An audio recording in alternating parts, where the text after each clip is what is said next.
Hey guys, Ed here for Metrolina Martial Arts. Thought I would do a different type of video today for you.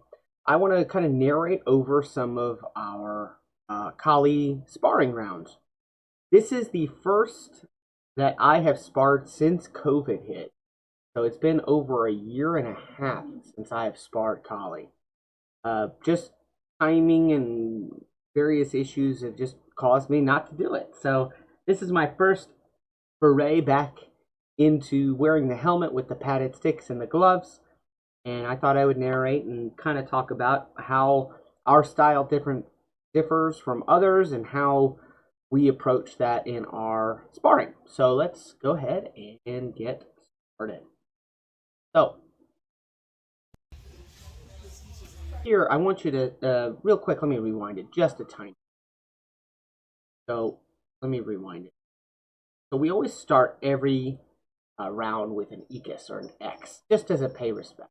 So we start there, and I'm already baiting him in. Attack by drawing and Jikundo stand. What I'm trying to do here is I'm trying to like bait him into striking at my head. So I can parry it away, hit him. But unfortunately, Ali has sparred me before, so he knows all of my shenanigans. So I'm the first to strike. I fake high, and then I go low. Boom, and I get it, and I get the back. He gets a couple hits in at the same time. But, man, I land the first big blow of the match. Don't mind my cat going absolutely ham next. You can hear his little bell. I'll post a picture of him for cat tax. Beerus. Me ham. Here, high, and then I get the low in the backhand. That's kind of my signature move. That and the Sunkete, I'll show later.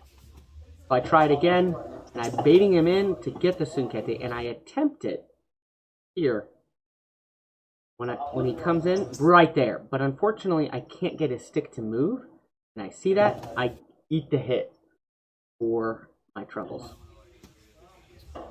I touch his hand, but he hits my face. I'm not sure who wins in that exchange. We're just kind of effing around. I get his hand. So that is from, I'm paying homage to one of my seniors. His name is Randy. He's up in Chicago. Awesome dude. But he competed in the Labadna Row tournament like I did. And his whole game was from that Statue of Liberty position. He does it a lot different than I do because I am an amateur at it. He is actually much better. And he can land that, and it's devastating. By Ali commented. And right there, that was awesome. He poked my face, and then he ran away. I was 1 second behind on the Savoy. Boom, and I'm gone. Boom, and he gets me for twice for my trouble. So I'm got to get him back. I get his leg, and I get the backhand there. I almost have the snake here, but I see it too late, and now I'm going back in and throwing fucking hands. Excuse my language. Boom. And he gets my head, just for his troubles. Goes boop, and I do absolutely nothing. So one thing that I want to kind of illuminate here is we do a lot of our Lameco and our Inosanto-Blend from the medium to long range. The reason being is that's kind of how fights work. If you watch street fights, they're very rarely that in-close infighting thing when they have a weapon. Because especially if both of them have weapons, they're going to be at basically hip's end away from each other. And we like to mimic that here by getting used to being in those long, and later you're going to see the medium range. Again, it is for fun. This is play. So we're both trying out techniques as I'm doing the chambered position here. And you'll see Ali grab both ends of his stick here in a second. And it's for fun, and it makes it fun for us, so we continue to do it, and we want to do it. And it's also how you learn. Like, oh, this isn't going to work, or this will work, and blah, blah, blah. And I launch a Hail Mary at him that I think he blocks in time, so we'll see again. Blocks just in time, and then we exchange sticks. He gets my head. Right there is awesome. He gets the disarm with the double grip. Boom, knocks it down. That's awesome. I try my signature move again, and he hits me on the timing of that. He's got my timing. Again, he's hit my head kind of at will. It's pretty awesome. I'm playing this very specific type of game, like a hand hunting type thing, and unfortunately it leaves my head open a lot. Now, I want you to look at what I'm doing here. This is again from Lameco. It's called the U, like the double U drill. And I bait my hand up, and then I scoop it around to hit his hand. Missed that time, but I make him. I put it out there again. It's like, hey, come on, hit my hand. I dodge it around, and I get a strike from my troubles. He blocks it, but the point was made. He defends it, and I go for it again. Right there, it's kind of a little lean back, and I get the hand hit right there. I go for that. Now here, Ali's trying out the ice pick grip. Okay. Now I'm not a big fan of the ice pick grip. The reason being is that it really limits your range of attack.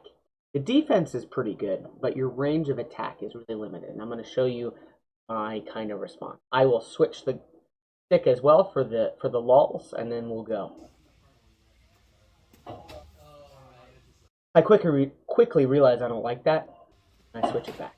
Now, I realize, I mean, he got the little poke there, but his attack range is so much shorter now that I can play a certain time of game, and I don't even worry about it.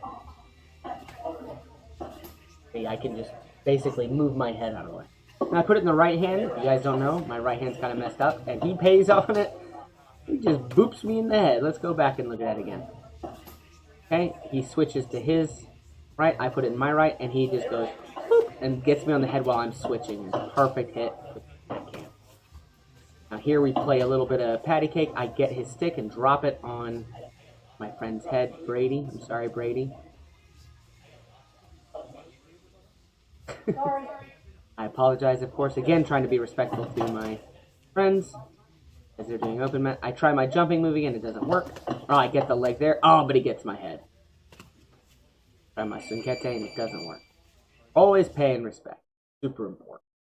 So yeah, that's my round with Ali. Again, you could see I'm playing that kind of long-range game with him where I'm trying to hit his hand. And it doesn't always work, and it leaves me open. So normally I'm a lot more mobile. So it's something I know I need to work on for my next foray into stick sparring, is I need to be more mobile. So next, let's open up the next round here, and that's going to be with my boy Dennis. Now, Dennis has been doing Kali with me for, oh man, we've been open for 6 years, so I think 7 years or so. Kali is his only art that he does with me at the dojo. Ali is actually a Brazilian Jiu-Jitsu black belt, so he does some of the Jiu-Jitsu classes. I'm the main teacher as a purple belt, but he takes some of my classes, and he comes to open mat and rolls. Ali's awesome, but so is Dennis. Dennis, again, he's my highest ranking Kali student. He's been training with me the longest. Now, obviously, body types being different, Dennis is going to be a different type of opponent than Ali. Dennis and I have sparred probably more than I've sparred with anyone else. And Dennis knows a lot of my shenanigans, and he really messes me up coming. He gets much better hits on me than Ali. No offense to Ali. Awesome. He hit me a lot. That would have been, if that was a sword or anything, I'd be dead. Or even if a stick, I probably wouldn't be. Dennis lands one hit in particular that stops me in my track. So get ready for that. And Dennis's game, super technical, which you're about to see. Again, he kind of plays that baiting game. He's working, which is awesome that he's trying something new, is he's working the false lead. This is something that my instructor, Guru Ron Balicki, has really instilled into me, and especially as a left lead fighter. Put my right foot forward, and I'll lean with my left shoulder, but don't quite know the range, and that's what Dennis is. I get the defense on the hand there. The hits there, but he's hitting my hand at the same time. I gotta use my speed to my advantage. He hits me with a really good flurry there. Bop, bop. He gets my hand and my head. Super quick. Awesome movement on her. Boop. There he gets the hand. Boop. Gets the head.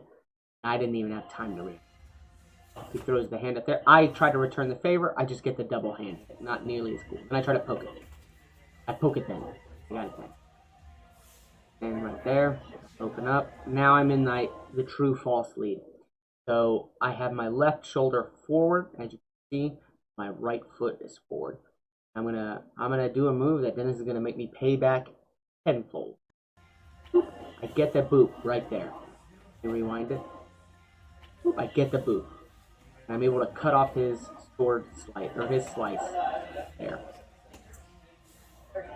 Now I say that he's gonna make me pay that back tenfold. Now I will give him his due when I go for false lead again. This time Dennis is onto it. He fades just enough away, and then he swings a violent swing at me that I barely dodge. I hear the wind even through the helmet. It's crazy. Watch.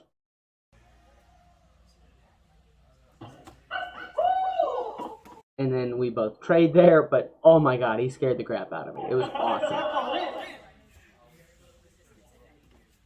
Again, we both try the poke. I get his hands there. He got my hand. I go low and high. And I kind of sit in that lunge position because my instructor, Guru Ron, I would see him go low. He actually doesn't touch his knee down, however. I do that because it's not nearly as good. I get the low hit. I try the back. He tries the sunkete, but I'm out of range. He's 1 second behind. Then we kind of trade.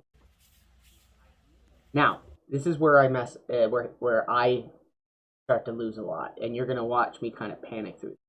I put it in my right hand, but I'm really gonna quickly go back to my left. But Dennis put his stick in. I go double, and I quickly realize I need to get out of there because his left hand is really messing with my left hand. My range is all gone. Oh, he got me right in the head there. Now, that's not the hit that, that really shook me to my core, but that was a good hit. Let's replay it.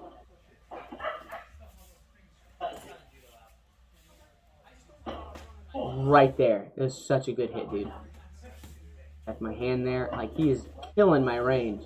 I'm having a lot of trouble. I had to walk through that to get that Abanico hit. Now he goes back to his right hand, which is a smart move on his play because now my range is all messed up. I get the low in the back hit because it's my move. Play it one more time because I'm that guy. Boom. I go low. I get there, and I get the high hit while he's adjusting. Boom. 1 second behind. He's going to load it up. Again, we're trying stuff. The point is to have fun.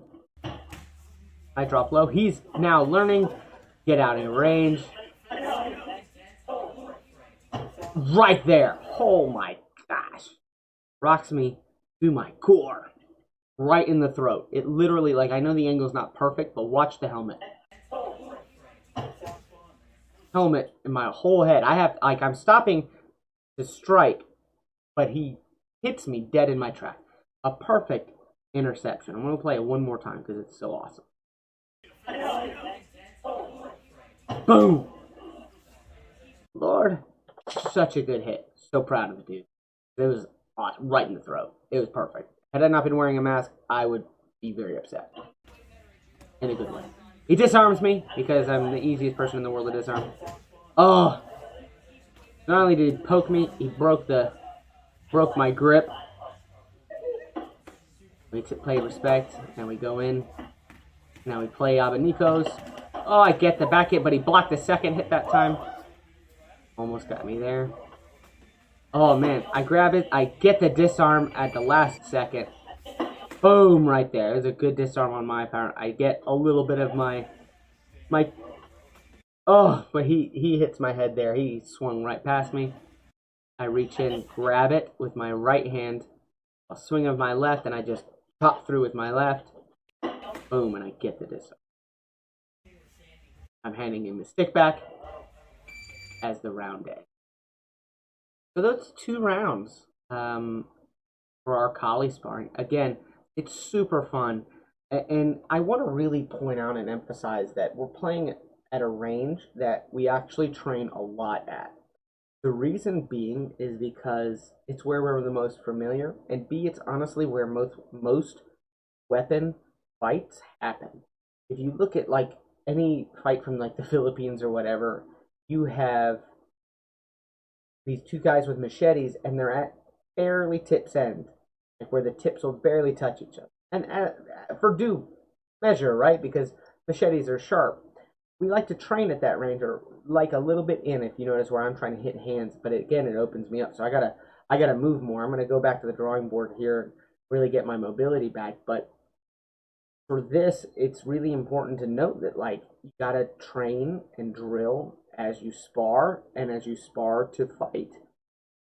A lot of arts will have that close range in fighting, and then it never materializes in sparring or in their matches or in their fights because they're so worried about the weapons and getting hit by the weapons. It's why it's so important to learn how to fight from this range. Also, why you got to respect like the Dog Brothers and stuff, even if I think they're crazy because they're hitting each other with rattan and all that. It really makes you appreciate what you're training and how you're training it, and being able to immediately replicate it into actual sparring, and then hopefully following that up with your match. So I hope you like this video, and if you want more videos like this where I narrate more of our Kali sparring, our Jeet Kune Do or Muay Thai sparring rounds, or even our Jiu-Jitsu rolling rounds, I'd be happy to do so. Just leave a comment that you'd like to see more stuff like this. Of course, hit the like button. It really helps out the algorithm, helps keep me appearing in your video feed. Also, subscribe to the channel if you have not. It's always appreciated. And if you hit the bell, you'll never miss our videos when they come out. And thanks so much for watching. And party on, guys. I'll see you on the mat.